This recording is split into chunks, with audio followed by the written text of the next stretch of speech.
Welcome to the Future.Bible Podcast, where you'll hear profiles of individuals and Bible-inspired organizations making a difference in the digital world. In each episode, we'll bring you stories of innovation, advancement, and real-life change. Are you ready? Let's get to today's episode.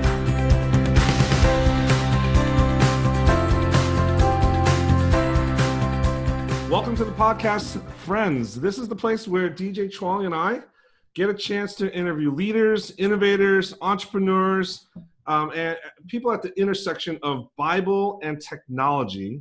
And we love looking ahead, but we also love seeing what's happening right now at that intersection in this space. Today, I think it's going to be a fun conversation. We have someone to talk about Sonterra Labs with us.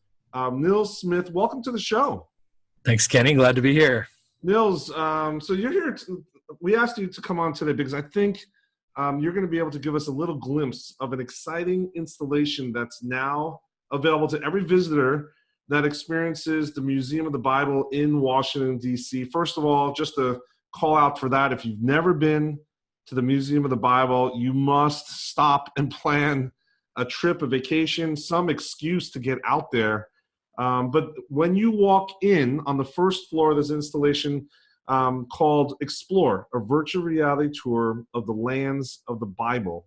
And so, Nils, you're going to help us learn a little bit more about that. I think this is going to be a super fun chat. Let's just get started. Tell us first what we're going to see when we visit the Museum of the Bible. We walk in, and just tell us literally share with us just a visual explanation of what it is, what people are going to be able to do in terms of activities. And then we can zoom out and talk about the project at large, the vision, et cetera, et cetera. Yeah. So when you walk into the museum, the first thing you see to the left is the counter where you check in. And then the first thing you'll see to the right after the counter is our exhibit. And it's a room, so you have to go through a glass door. And then when you get in that room, there's about 40 stools. And so there's these pods that are set up where essentially 8 people at a time can experience virtual reality together. And so you can sit down with the people that you came with, and you'll each sit down on a stool. You'll put on an Oculus Go headset, and the person that will help you get that set on, and you put it on, and then you'll have about a 12, 13-minute virtual reality experience where you can spin around on that stool and see things all around you. And then you'll go into places as if you were touring in Israel, where you'll go to the Sea of Galilee, or you'll go to the Jordan River, or the Western Wall, and you will see it in virtual reality. And so will you see the other people with you? Is it like you're on a tour bus and you're with a whole group, or you're just alone in that world? You're alone in that world, but one of the fun things in watching other people go through that experience is they're talking to those people that are sitting on the stools next to them. So they're like, look to your right, you'll see this, or, do you see that? So it does have a communal nature to the experience because you're sitting around friends or family, but in the experience itself, it's basically just a video that everyone's watching simultaneously that's in 360. Wow, that's pretty cool. And it is an Oculus Go headset. It's off the shelf, or is it custom or supercharged? It is an Oculus Go headset off the shelf, but it is, I guess, supercharged. We've kind of put our own software into it, and it's integrated into this tablet technology so that everybody watches simultaneously. So it's, I guess, a hacked Oculus Go headset that is working with. Right there, let's stop. Why don't you share with everybody? I mean, we're talking jargon now for a lot of people. What is Oculus Go? And just can you share what is virtual reality? Literally, what are these headsets doing for people? I would assume that the clear majority of people listening in on today's conversation has not put on a VR headset yet, whether it's Oculus or some other brand. Yeah, so maybe to answer that question, I'll go back to the beginning of how this conversation actually started with Sonterra Labs, of my technology mentor, who was an elder at Community Bible Church where I was the innovation pastor, called me. He's like, you got to come over to my office and see this thing that I just got. And this was an Oculus Rift, the original before it was out, a developer's headset. And he sat me down in his chair and took me into this virtual space. And essentially what happens in virtual reality is you have 2 different views in both eyes, which gives you depth and dimension. And as you turn your head, you see different things. And so it creates a virtual environment for your eyes to see as if they would see in a physical space. And so it's hard to describe and explain until you actually do it. And I remember the first time I saw it, I thought, this is the future. I saw into the future when I put that headset on. And then every time I get to see somebody do virtual reality for the first time, it's that same experience of like, wow, oh my goodness. And we see that at the Explore exhibit, because a lot of people, that's their first virtual reality experience, is they put on those headsets and they experience it for the first time. So what has happened in 5 years is a lot of technology has developed now. Google came out with Google Cardboard, where you could put your phone into a little cardboard device and you could experience virtual reality through your phone. And then Facebook acquired the company Oculus, and they've created what is now the least expensive, high-quality virtual reality headset in the Oculus Go. So it's a standalone headset. You don't have to plug in. No wires.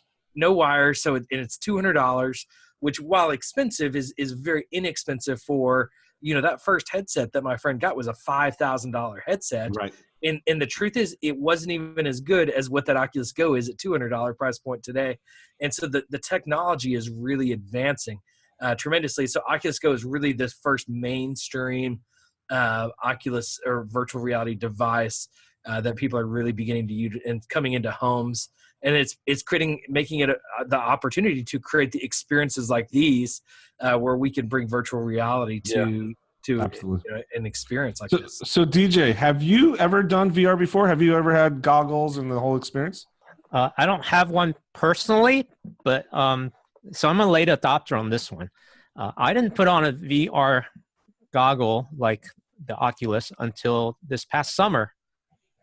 In August, when I happened to be at the same conference where you and Nils were in Lexington, Kentucky. And he invited me to put on a VR, and I got to experience a handful of different scenarios where I was dropped into a, let's see, where was I? I think underwater was one, riding a roller coaster, sitting on the couch watching Netflix. And I don't know if this reality tour of the Bible lands is available to people outside the museum, but certainly you're making it available in the museum. But and the one at the Louvre. And so it's let's see, how would I describe it? It's like you get teleported to a place, and then you're standing around on one spot, and then you can rotate 360 to look all around you. And I don't remember if you can like zoom in or walk forward, but I'm pretty sure that's coming. So Yeah, I've got a Google Cardboard goggle from the when it first started, and there's actually there is a video on the internet somewhere when I first put it on at the Liquid Church offices, and it's just like any of those other experiences, Nils, that you must have had, seeing people for the first time, like on a roller coaster, and just it's quite funny. And I got an Oculus Go headset as well. It is amazing that how immersive it is, and that even like I think where were we, Nils? That we were doing a tour somewhere, and the application was in a building for architecture, right? So architects were building a building before they actually put up the building. They set up a 3D version of the building, and then we were able to tour the different rooms and the views. And then it's almost like I was trying to push you out the window, and I remember really like it was right. The fear, it was scary. I thought I was going to fall off the second floor of a building. Right, and we're just standing there. We're standing on the ground. How fun it must have been! But we both were scared of heights. We were like 4 or 5 stories up, looking out a window, and it really felt like we were going to fall off. And what's crazy is that was an animated space. Yes. And so this technology becomes so immersive that in a matter of minutes, I actually, one of the interesting, and I don't want to go too far on a tangent here, but there is a virtual reality church that is it's fully animated. Yeah. And I got to attend their first baptism, and I fell into their virtual swimming pool while I was waiting for the baptisms to begin, and I had to virtually walk out of the swimming pool, walk by the pastor and the person that was being baptized in my virtual, Yeah, there's a lot of, I've heard stories of that guy who fell in during the first virtual baptism. I'm that guy. It's there are worlds being created, but I think there is also in what happens in this experience at Museum of the Bible is you actually feel like you're in the real space, because this is actual video footage, and it's as if you have 8-10 cameras that are all seamed together from all views, so you get to choose your view instead of just seeing what's in a box that a camera chose. That's right, that photographer chose. You're now looking in all directions.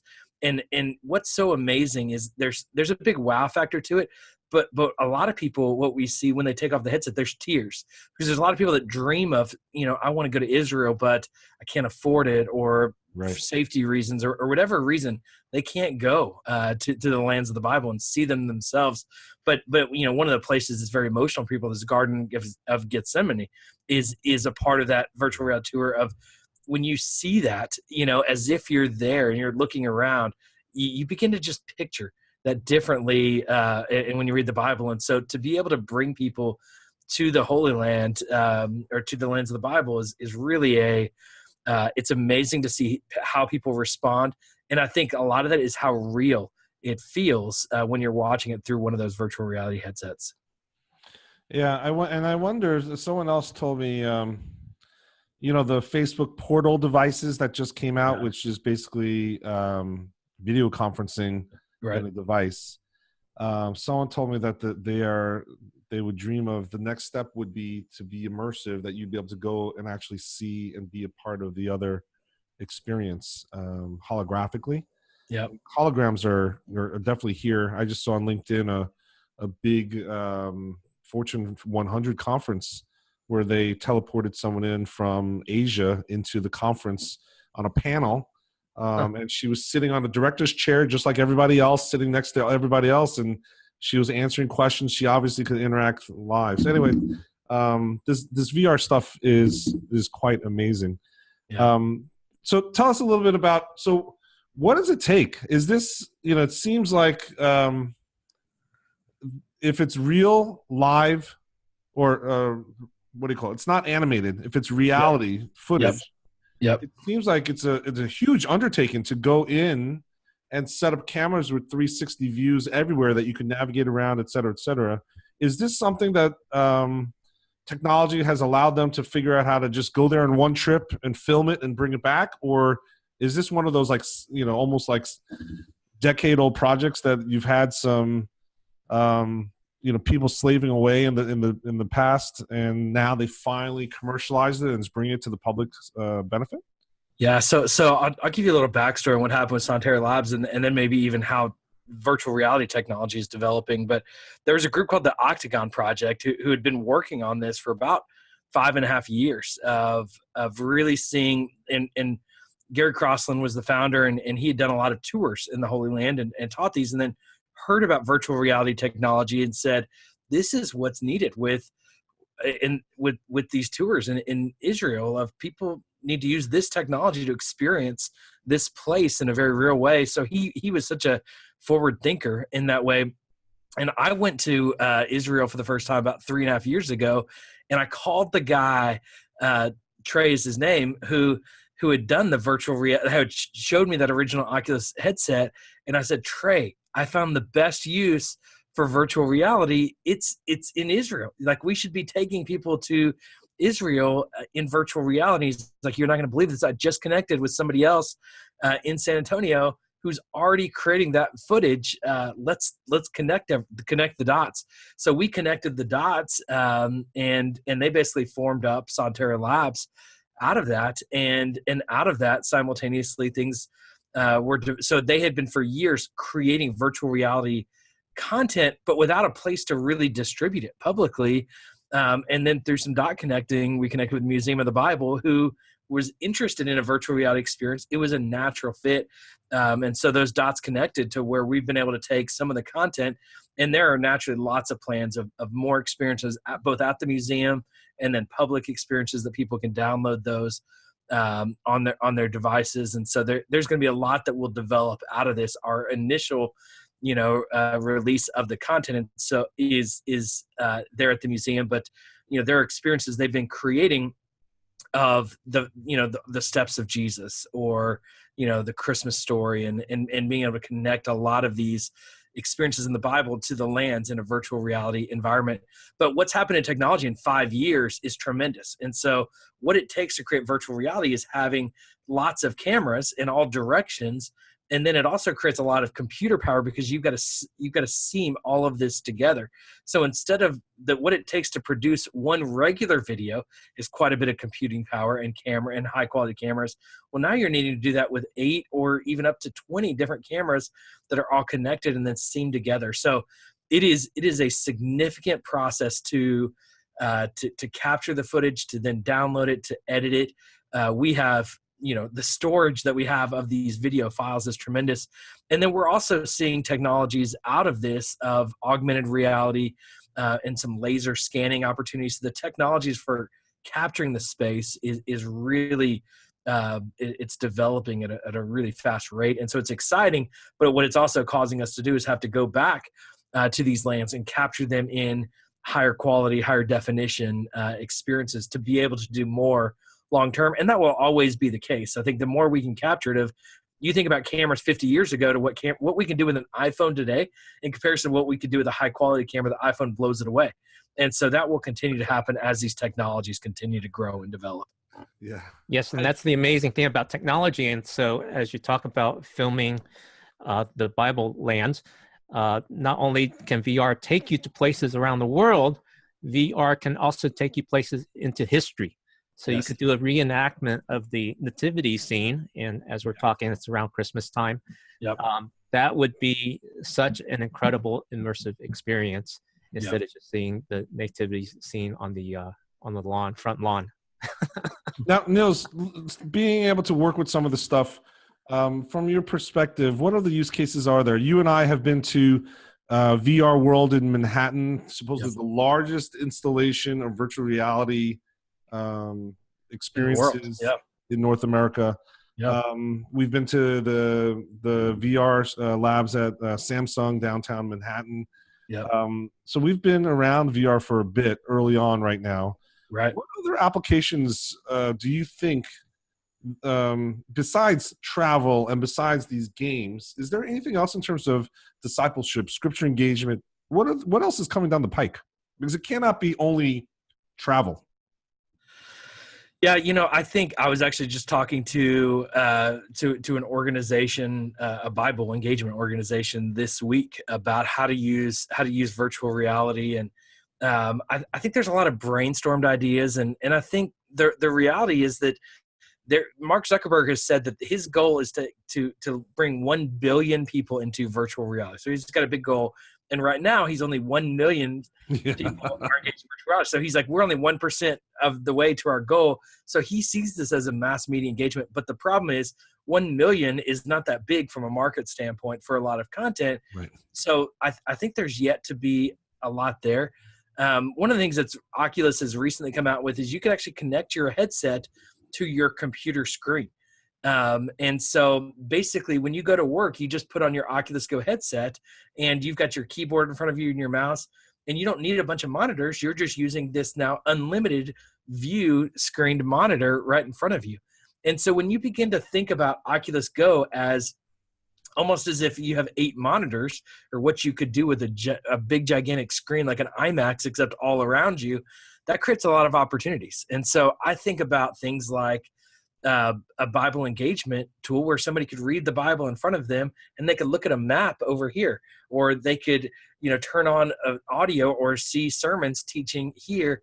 And so if you think about how much of the Bible has moved to our smartphones, these devices, that's a very limited screen to engage somebody. But when you're now in this immersive environment, what you can do with audio and now all of this screen space around you as you consume the Bible in a unique and different way, I think there are unlimited possibilities with that. So I think we're gonna read in virtual reality. I think we're gonna consume media in virtual reality. I think we're gonna interact in virtual reality. I think there are, even with VR Church and what they're doing, people are creating these avatars and they're interacting avatar to avatar. We'll do that in workspaces as well. And I've had meetings in VR where you're interacting with other avatars. And so there are these virtual spaces that get created. But the reality is probably 15 years ago, we had no idea that even smartphones were coming. And when they came out, we had no idea really the power of what they could do.